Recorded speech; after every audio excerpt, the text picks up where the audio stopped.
Good morning, good morning, good morning. Glencoe.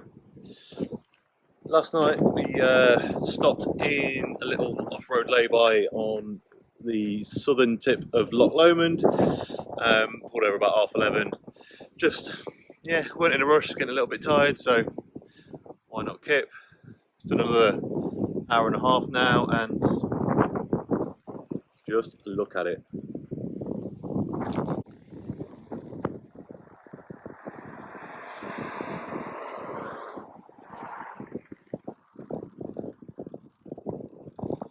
Had to do one emergency stop for a deer halfway through Glencoe, but other than that, it's been a pretty smooth trip so far. Traffic wasn't too bad, and another hour to go to Fort William, decamp there, and establish a plan for the week. The 400-mile trip from Nottingham to Fort William held few surprises. Only a minor blip of M1 traffic and the aforementioned deer worthy of a mention. I spent a few minutes to refresh myself in the early morning mist of Glencoe, a place, for those that haven't visited, that I can only describe as Disneyland for scenery hunters. As always, I enjoyed reviewing the latest sticker additions to the nearby signposts, and then we headed along the final hour's drive to our base camp for the week, just north of Fort William. Keen to not instantly fall asleep and waste the day, we headed out to the Glen Spean Producers Outdoor Market at the Ben Nevis Auction Mart to see what delicious, locally produced treats we could find for our week ahead. Typically, I spent a little too long loitering around the Glen Spean Brewing Co. stall, nabbing myself the first ever sold canned version of their incredible Highbridge IPA, and of course a few tins of their majestic Snow Goose Lager as well. Be sure to check out my review of that on my channel should you want to know more. We then stocked up on some venison-based charcuterie and grabbed some breakfast in the form of some humongous pastries, as demonstrated here by Mrs. Crummy Beard. After that, I enjoyed a beer or two and caught up on some much-needed sleep, ready for the days ahead.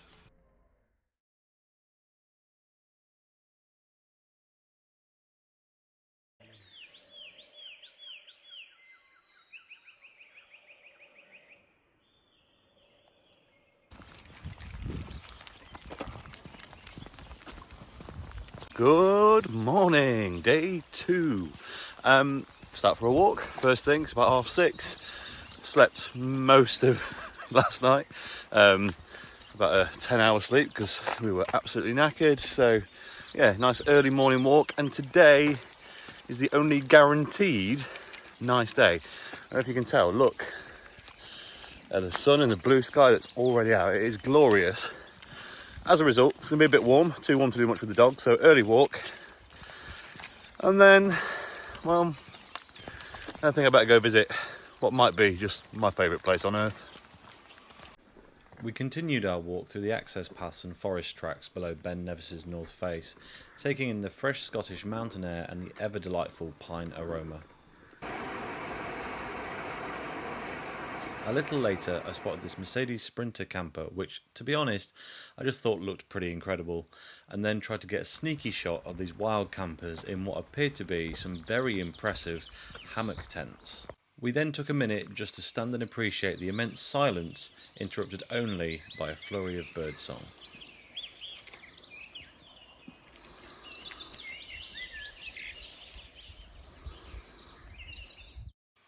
Now, that favourite place I mentioned?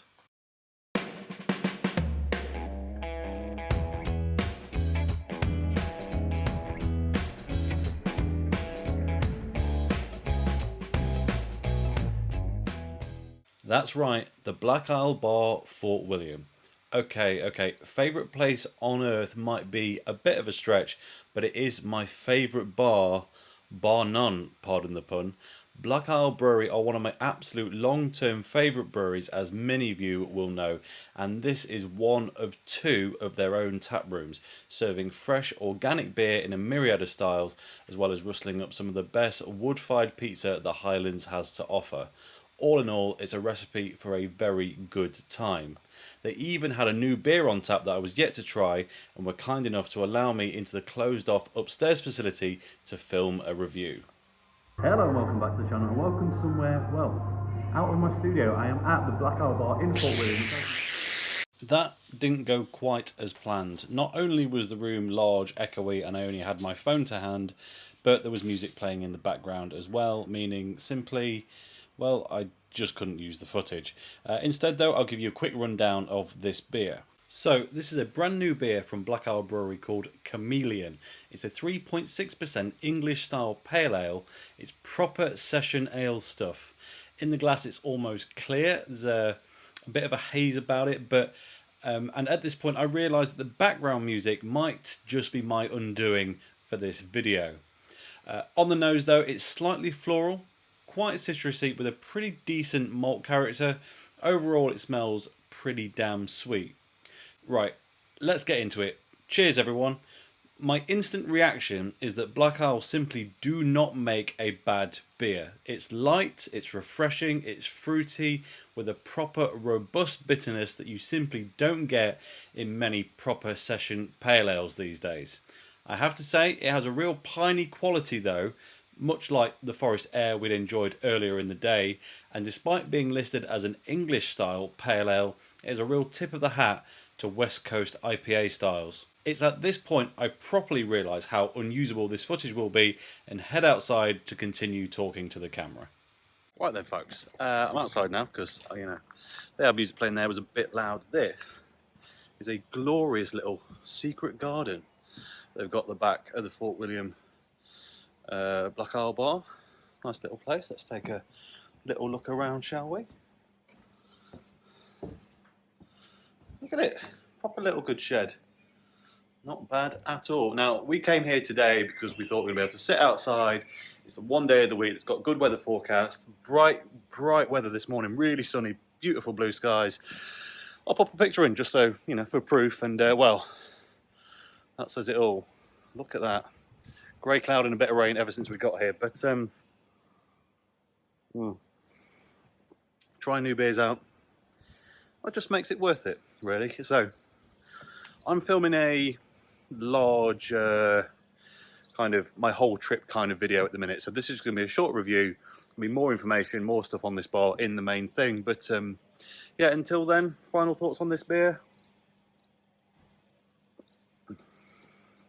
Juicy, refreshing, piney, bitter, quality as always, organic as always, and well, what else is there to say? Get one, try it, let me know what you think. Cheers. From this point, I spent the next few hours enjoying even more Black Isle beers and especially enjoying this fantastic 4-cheese pizza that they do in the bar as well. It was absolutely incredible. Just before it was time to leave though, there was one more beer I simply had to try, and I was going to take you along for that experience. The Big Sleep 12% Impy Stout. I've got a bottle of this sat in my fridge at home. It's been there for the best part of the year. I kind of haven't wanted to try it. I feel like it's going to be too special. And now it's on tap. So let's give it a go. I mean, it smells sweet, chocolatey, salted caramel, cinder toffee, and a bit of, weirdly, kind of that thing you get in Scottish whiskey where it's a little bit sea salty, sea breeze, saline. I mean,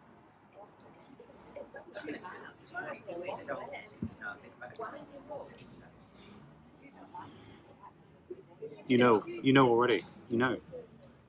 This isn't a full beer review. This is just a snippet. I don't remember what I paid for the bottle of it. It was a lot, and it was definitely worth it. If you get a chance, that, my friends, is gold. Cheers.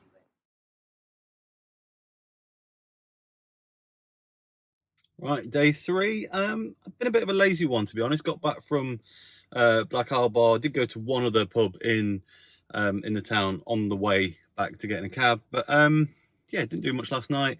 Not done a lot this morning. The weather, well, it's not really been ideal for it, if we're honest. Currently sat in a supermarket car park, which is a place I often talk to my phone at, to be honest, quite a lot. Dictionary Corner's just gone in to get us some food for the trip we're going to be taking tomorrow and Wednesday and possibly Thursday as well. yeah, we're going on a little adventure, and with a bit of hope we'll also be picking up a little toy on the way. There's a new drone out, and I've been waiting for this drone for 9 months. I kind of made a conscious decision 9 months ago, I'm buying a drone. I had to play with one properly, really enjoyed it, really want to make some kind of that kind of content, and well, there was rumours of the next iteration coming only a few months after the previous one had been released, and I was like, okay, well, we'll just wait.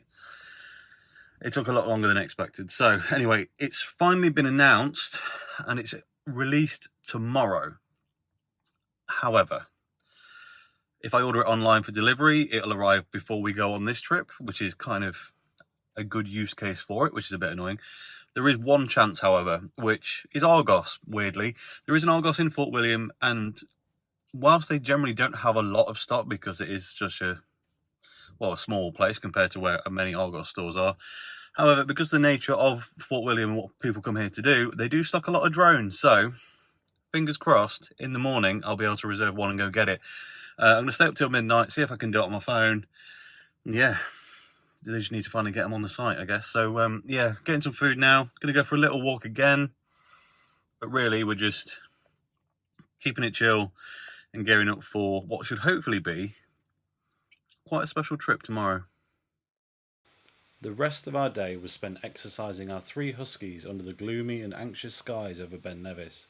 We started repacking our bags and the van for what would turn out to be a very interesting excursion to the most westernly point of the British mainland. Later on, between rainstorms, I discovered what turned out to be a pretty rare and endangered insect. An oil beetle. I didn't know it at the time, but this little one's bright blue colouring just stood out like a sore thumb on the stone-coloured slabs. So I just had to grab a photo. I then sat back and enjoyed a beer or two, including this chocolate coconut stout from Fierce Beer, a brewery unbeknown to me at the time that I'd be seeing an awful lot more of later in this journey. So, I've got to be quiet, sorry, because everyone is asleep, okay? It's midnight, I'm sat refreshing the Argos drone screen, waiting for this release, and it's now 12:02, nothing. This, well, as the screen says,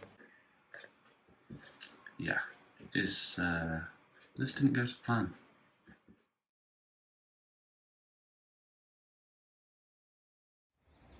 To say the weather's meant to be awful today,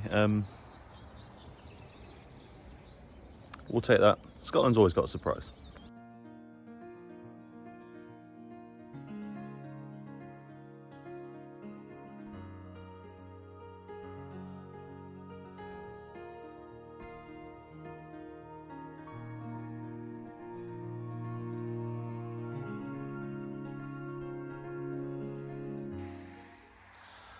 Right then, folks, it is Tuesday morning. The drone was a no-go. They eventually released one version of it. Well, they released both versions of it onto the Argos site about 4:30 this morning. I kept checking intermittently, which, you know, is fine. But the one I wanted, not available for another month. There's been a delay. We're not going to bother. I can't get the other version until Sunday. So it was only for this trip because we're going to go and try and find some whales or dolphins or general interesting marine life. You get the idea. Yeah, we're going on a whale watching tour, but, well, one where nothing might be found. Let's do it. And with that, the ultra-rural van life component of our adventure begins, heading immediately for an incredibly expensive fuel stop before heading due west, turning away from Fort William on the A830 towards Malig, through a number of very narrow roadworks, past the famous Glen viaduct featured in the Harry Potter film series, and then pitching south through a never-ending ribbon of single-track roads for several hours before landing at our first stop, Ardnamurchan Lighthouse. Prior to our arrival at the lighthouse, I had stopped briefly to capture a shot of this beautiful beach. Shortly after, we were treated to a massive deer along a nearby ridgeline, hopefully a sign to come for the quantity of wildlife we were about to enjoy.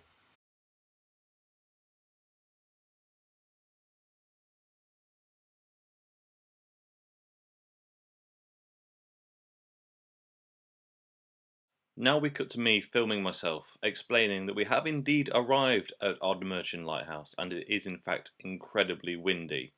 As a result, the audio from these clips is absolutely useless, so I'm just going to fill in the blanks here. All you really need to know is, this is the first place we've come to try and spot some wildlife, and they also happen to have a coffee shop, a fact I was very, very happy about. The cake wasn't bad either. After my coffee, I climbed into the back of the van with the rear doors propped open, got out the big camera lens, and waited like a sniper for a glimpse of something in the choppy waters. After a couple of hours looking longingly into the distance with nothing to show for it, we took a look around the grounds of the lighthouse itself and to learn a little more about it. Originally built from pink granite in 1849, it is stated to be the only lighthouse in the United Kingdom built in the Egyptian style. In 1988 it became automated and is now remotely operated from Edinburgh, which is both impressive and slightly worrying if you were a lost ship. Unknown to me at the time, this lighthouse was also featured in a recent episode of Top Gear in 2021, where the presenters raced 3 off-road vehicles across the Scottish winter wilderness to deliver an emergency replacement bulb for the lighthouse. Some say the emergency may have been fabricated. Speaking of off-road vehicles, however, on arrival I had parked up next to this incredible Land Rover Defender, a fully kitted out rig for every adventure imaginable, and as you can just about make out in this image, it was also towing a very sturdy military spec box trailer for a few additional camping comforts. Our van normally gets a few admiring glances, but it looks positively pedestrian in comparison to this beast. We spent another hour or so staring out at the water, but with absolutely no luck. With that, and the weather really starting to set in, we packed up and headed to find somewhere to stay for the night. During my research, I had found a campsite on the southern side of this peninsula just 4 miles away, with coastal views. Given that marine wildlife sightings were most common at dawn and dusk, a spot for the night with a sea view was a must, so we set back down the tight and twisty roads to find it. On arrival, I spent some time looking confused at this box on a table, the first campsite we've ever been to where human contact is entirely unnecessary. Simply fill out some paperwork, make a payment, and select an unreserved pitch. The weather from this point really did not improve. We spent the evening bunkered down, trying to edit some footage from earlier in the week and enjoying a beer or two. This Neapolitan ice cream pale ale from Northern Monk was a new one to me. Whilst I'm still undecided as to whether it was a good beer, it certainly tastes as described. Just as we'd given up all hope of any wildlife sightings for the day, a solitary seal popped its head up to say hello just in front of our camping spot. The light was dropping, so the image quality isn't fantastic, but at least we encountered something, even if we have witnessed quite a few of them in the past. We had unintentionally selected the camping spot furthest from the amenities, which meant a wet and blustery hike up a steep climb every time they were required. On what I thought was my last trip up the hill before climbing into bed, I stumbled across a man named Steve, who, in his very distinctive camper van Baby Blue, had been travelling around the Highlands for many years. A British Army veteran whom I shared a couple of the Glen Spean beers with had acquired on the market on day one, and in return he provided me with a plethora of information on great routes and stopovers for our future adventures.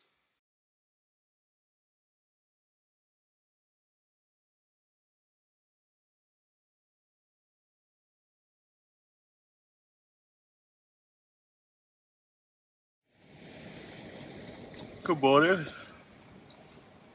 Excuse me. It is 6 a.m. My glasses are steamed up, as you can tell.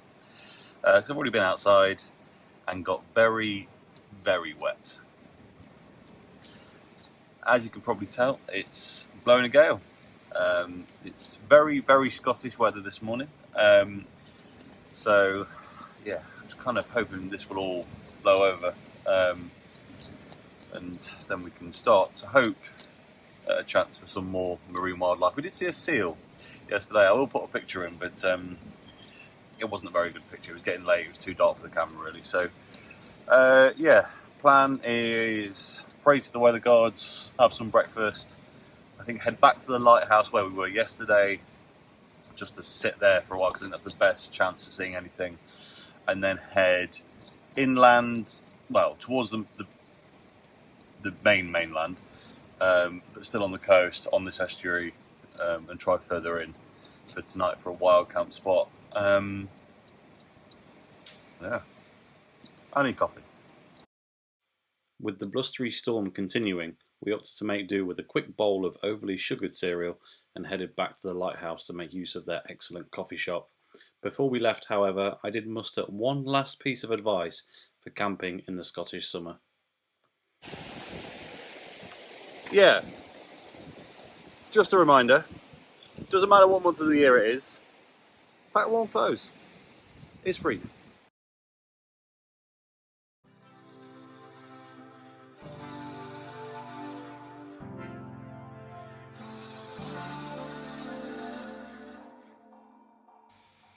On arrival back to the lighthouse, the weather, while still incredibly blustery, had made a slight turn for the better. We were treated to glimmers of sun and some beautiful blue skies. If there's one way to ensure you're awake in the morning, the bracing winds of the Scottish coast are sure to perk you up, which, it turned out, was a necessity, as the coffee shop didn't open for another hour.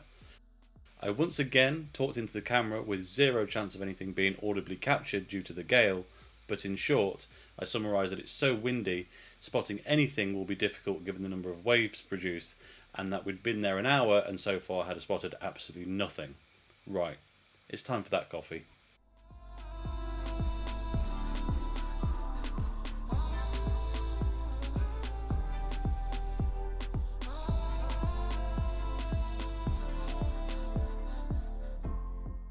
Upon arriving back to the van with coffee, I discovered one of the dogs had decided to occupy the driver's seat for a while, and we just kicked back and enjoyed the scenery. If you're thinking at this point that this is a lot of build-up for whale spotting, they must have witnessed something truly incredible, well, you're right. At least, it seems to be incredible that we spotted absolutely nothing at all.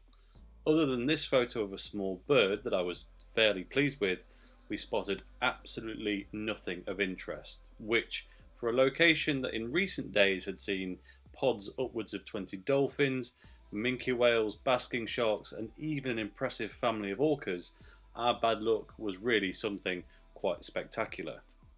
Cutting our losses at this point, it was time to say goodbye to the Ardnamurchan Lighthouse for the final time and head to the part of the trip that I was most excited for, a truly wild camp.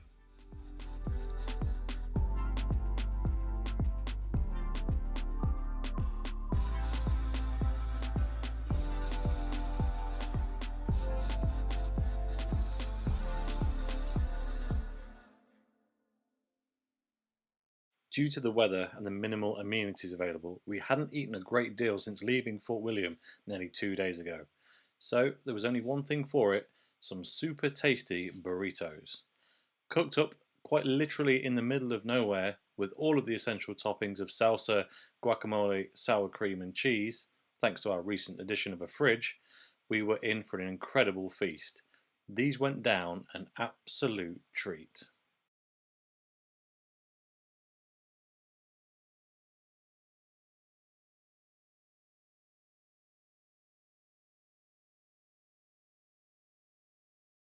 The rest of our evening was simply spent enjoying the serenity of the great outdoors, hanging out with our dogs and watching as an inevitable second storm approached.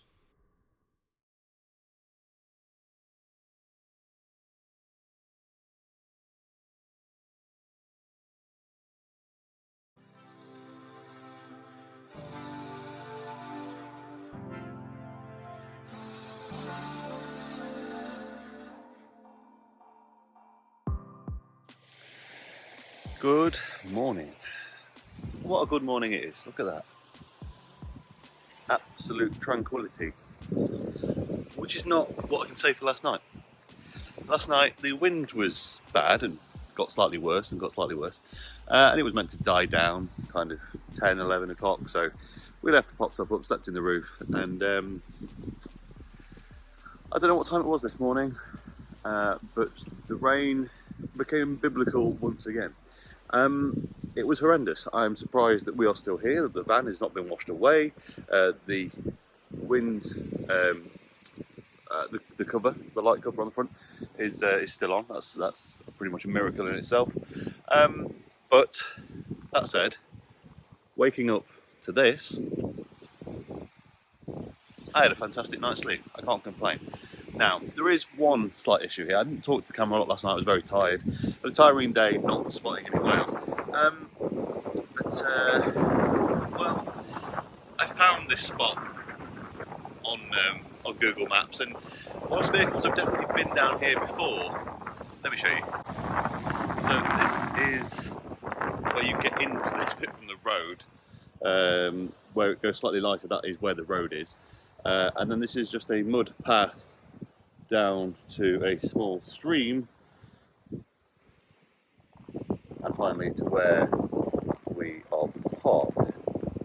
Now, the van has all-terrain tyres. I'm fairly used to taking it into slightly obscure places, but to be honest, this wasn't the easiest to get down. And yesterday on a campsite, because of the amount of rain we'd had, the van actually struggled to get out of the campsite, which was up a hill, even though it was just loose rock. So, yeah, this could be interesting.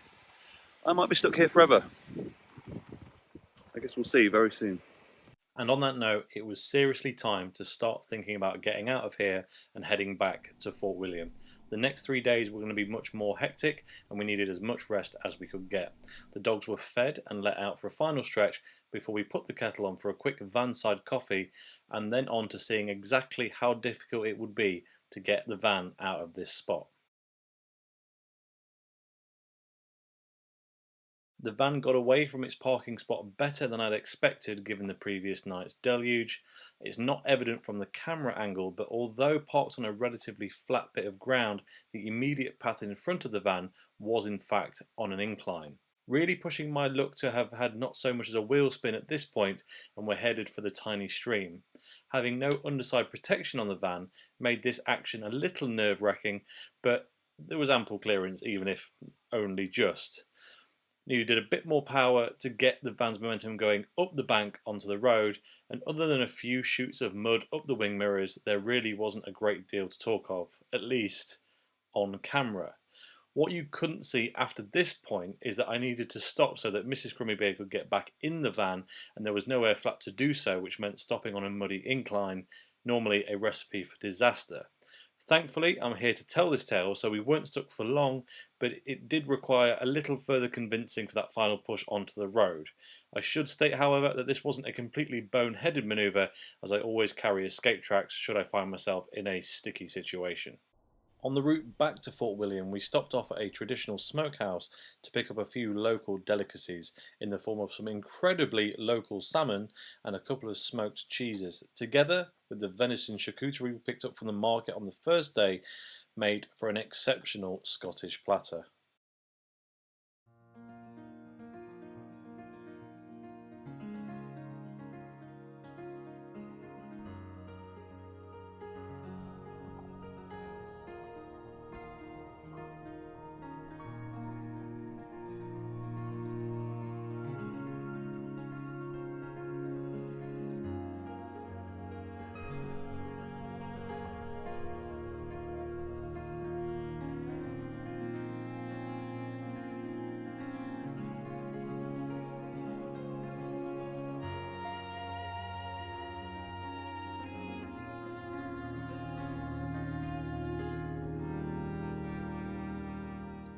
Once back in the fort, we took the dogs for a much needed walk after the days of torrid weather and to get them chilled out for the chaotic weekend to come.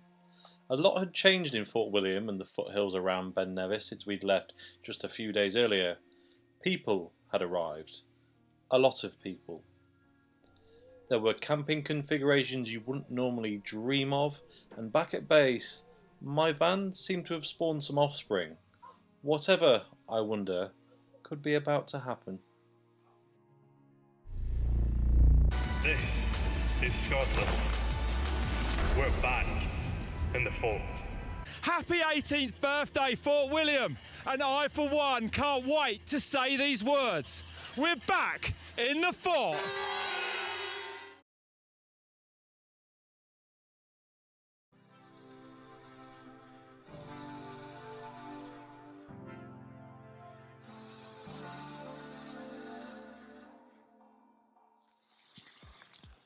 So, I'm out walking again. I'm on my own this time, got my bag. I'm going to the Friday leg of the downhill race.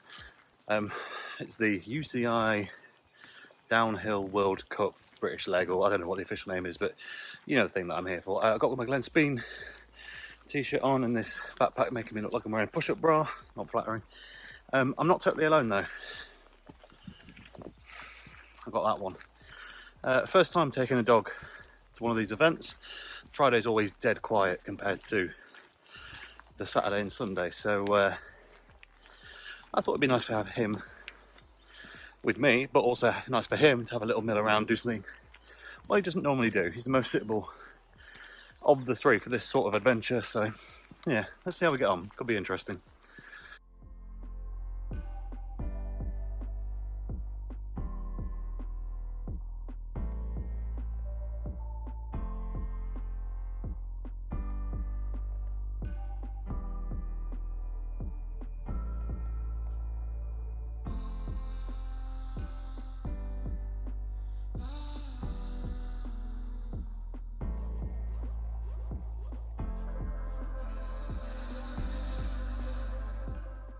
After taking in the sights and sounds of the pits and stalls, we headed over to the main refreshment tent to say hello to our good friends at Glen Spean Brewing Co, who are operating one of the two main bars at this year's World Cup. As a means to improve the sustainability of the event, there was no draft beer on site whatsoever. With glass obviously being unsuitable for such an event, they opted to utilise cans only, as they're infinitely more recyclable than plastic cups. Glen Spean had their Snow Goose Lager and their Hybrid IPA on offer, as well as 2 beers from Fierce Beer, who were the official event sponsor. I then took an obligatory stroll over to Fierce Beer to see what they had to offer. To my surprise, they were selling a collab beer, but not a collab between themselves and another brewery, but a collab between one of the most popular riders, Greg Minnaar, and a brewery from his South African homeland, Devil's Peak. I tried to do an on-site review, and this went a little better than the first attempt earlier in the week, so that should be getting its own video very soon if it's not out already. Then it was time to hang out around the finishing oval for a while to see how the riders were getting on during their Friday practice. Given my dog's fidgety nature, however, this proved counterproductive, so we popped back over to see the good people at Glen Spean Brewing Co, grabbed a can of their delicious Snow Goose Lager, and then headed for the gondola.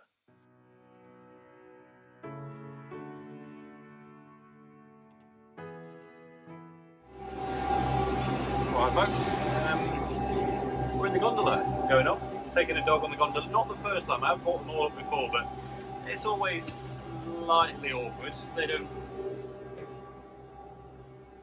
really enjoy it all that much, but well, I say that, they don't like the noise at the bottom to start, but this one, he's going to like it in a minute when he gets to see the views, so keep an eye on him.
Right, we're on the way back down.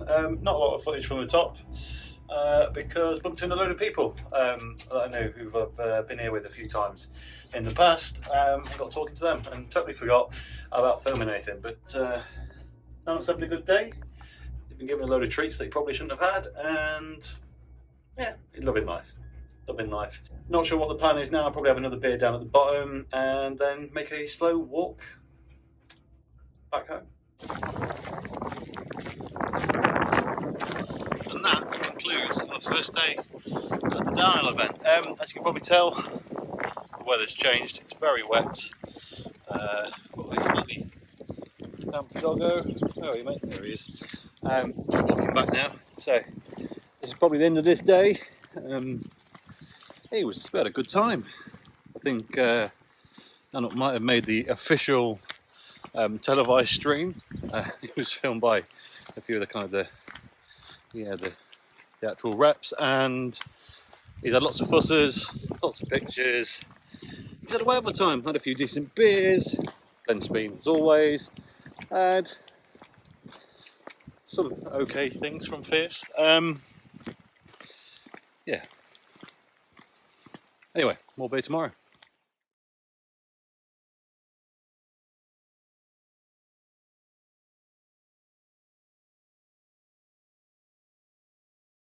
Good morning, good morning.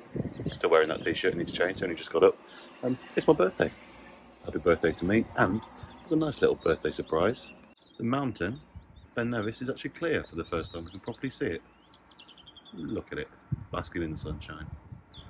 So that's Ben Nevis, and that is Anuk Moor, which is the hill where the bikes take place, so not too far apart. Right, I'm going to go and probably eat some cake for breakfast and then get back over there. Another walk through the forest. Got my brolly this time. Yeah. Walking through to the Nevis Range, walking the back way. Why? Well, I don't know, fancied a different walk. I got a lift down to the North Face car park rather than walking all the way from the flat, which means to walk about the same distance, but I get slightly nicer views. This is the same spot where you've probably seen me on video already, walking the dogs quite a few times, but it's just nice and idyllic. Little waterfall coming over the rocks there, look.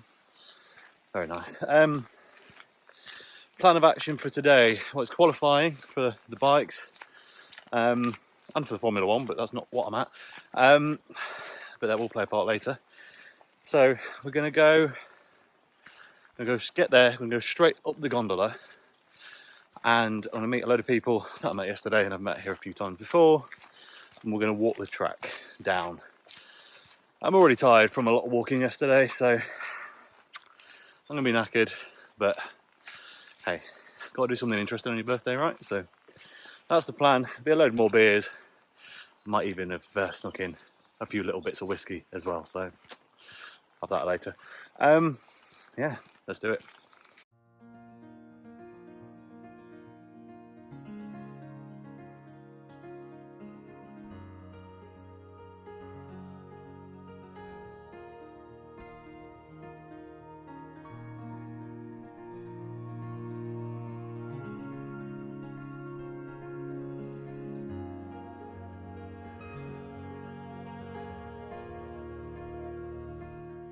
The walk down the mountain of Anuk Moor is always a little tricky. This is no rambler's path. This is pure peat bog mountainside. The only amicable way down, other than in the gondola, is by bike. I've trekked down this mountainside a number of times in the past, and it always leaves you more bone-achingly tired than you might expect. This time, however, was even worse. A little known fact is that the month of May is typically the driest and sunniest in the Highlands, meaning most of it has dried up a bit in all of the worst of places. This year, however, May has not been dry, and what was already a difficult descent was really quite gruelling on my already shoddy knees. Witnessing the world's best fly past on their bikes made for welcome distraction from the distance left to go.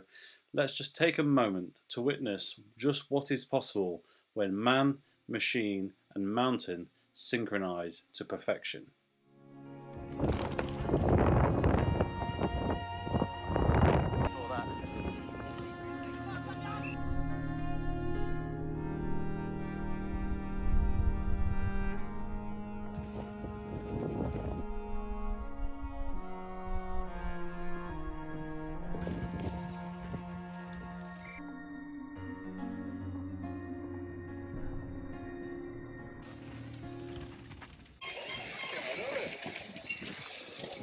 First beer.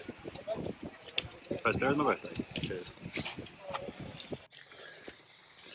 Right then, walking back in the woods on my own for a minute. Don't worry, I'm still at the downhill. Yeah, once we got to the kind of first major access road, I decided, I say first, only, it's about 3/4 of the way down. My knees were starting to give me some jips, so I decided to take the more longer but leisurely walk back down to the bottom. Still enjoying my beer, of course. Thank you very much, Glen, Spean. And yeah, it's just having a nice day. It was hard work getting down the hill because it rained so much. Everything was very boggy, slippy. I managed not to fall over on the hill, which was nice, but came very close a few times. So, back to the bottom, see where the party's at. And there ends the footage from day 2 at the Downhill World Cup. I spent another hour or so watching the qualifying runs and then started to make my way back to base in the sopping rain to get ready for my birthday night out. And where would we go? Well, I think you already know the answer.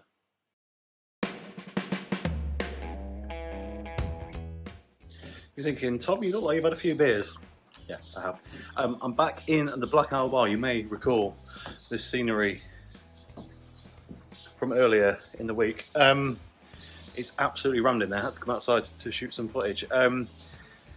Met some people, had a pizza, had a great time. I'm absolutely knackered, so yeah, not much filming. But anyway, all I can say is absolutely brilliant to see it so busy because it means they're doing well. It means they're making some money, which, well, it's not easy in the craft beer business, is it? And these guys are doing it well. So big thumbs up, great to see.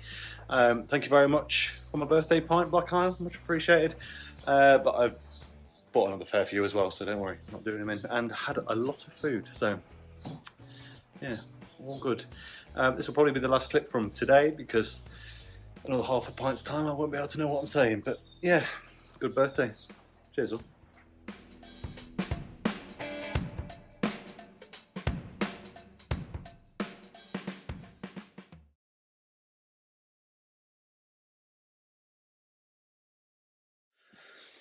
Oh boy. So, last day of the UCI downhill event. I've done it a bit differently every day so far, and it's no different. Got a bike today. Fed up of walking an extra 2 hours each day on top of normal dog walks, so thought I'd break the bike out. It's not the e-bike, it's the little one. And as you can probably tell, I'm not very fit right now. I just ate quite a large breakfast and then jumped on a bike, and I'm panting and puffing a bit, but hey, it is what it is. The cycle into the Nevis Range via Ben Nevis's North Face car park was unnecessarily tiring. In Scotland, even the flat paths aren't truly flat. A mix of the overall elevation gain to my destination, the sheer size of the protruding boulders in this surface forever attempting to slow the bike down, and my general poor athleticism really took its toll. But we're here to watch some bikes, and bikes we will watch.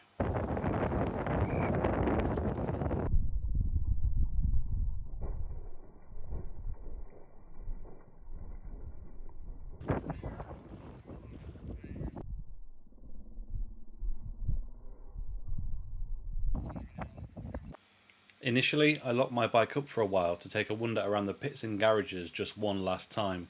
I embraced the now very keen and populous crowd around the finishing oval, and of course went for a few final beers from the good people at Glen Spean Brewing Co. From there, I reclaimed my bike. Despite it being well secured, I'm a city boy, I just don't trust anyone. And then I found a spot in front of the big screen to the side of the main crowd to enjoy the final races. I met a fluffy friend in the crowd, no, not one of mine this time, and enjoyed the racing until the very end, where a couple of Brits got incredibly close to ruining the current French dominance of downhill mountain biking, but unfortunately today just wasn't our day. I'm back. I've been back a few hours actually. I am knackered. It was a great race. Not quite the result we wanted, but it was entertaining nonetheless.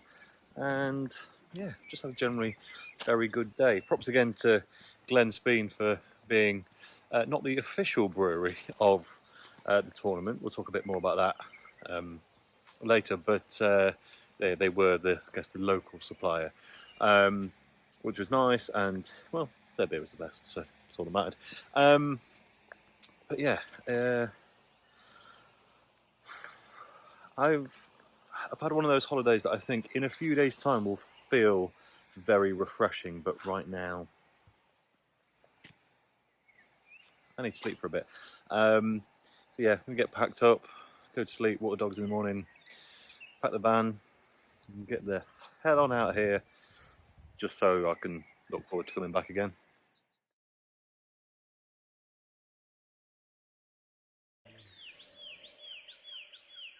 And so the end of our trip begins. Out again, first thing for one last wander with the dogs through these idyllic foothills to take in the sights, sounds, and the purest of air for the last time on this adventure. The streams and waterfalls heavily flowing after the many downpours of last week, the van hastily packed as an 8-hour journey awaits. On the road we go then, heading back south on the A82, Fort William, Glencoe, Loch Lomond and onwards. The return journey was simple but longer than anticipated. A number of accidents on the A66, A1 and M1 meant a detour further down the M6 to Stoke was unavoidable. My complete reluctance to spend £2 a litre on fuel also meant another detour from the main route. And now we arrive at our ultimate end, the final thoughts on this adventure. It's been said many times before about the Scottish Highlands. If you could guarantee the weather, why would you go anywhere else? Well, I'm going to refute that. We've been fortunate enough to have visited the Highlands in baking sunshine many times over the years. We've almost been too lucky. What this journey has taught me, however, is that the weather doesn't have to be perfect or even what you'd just hoped. It just has to be enough to keep you coming back.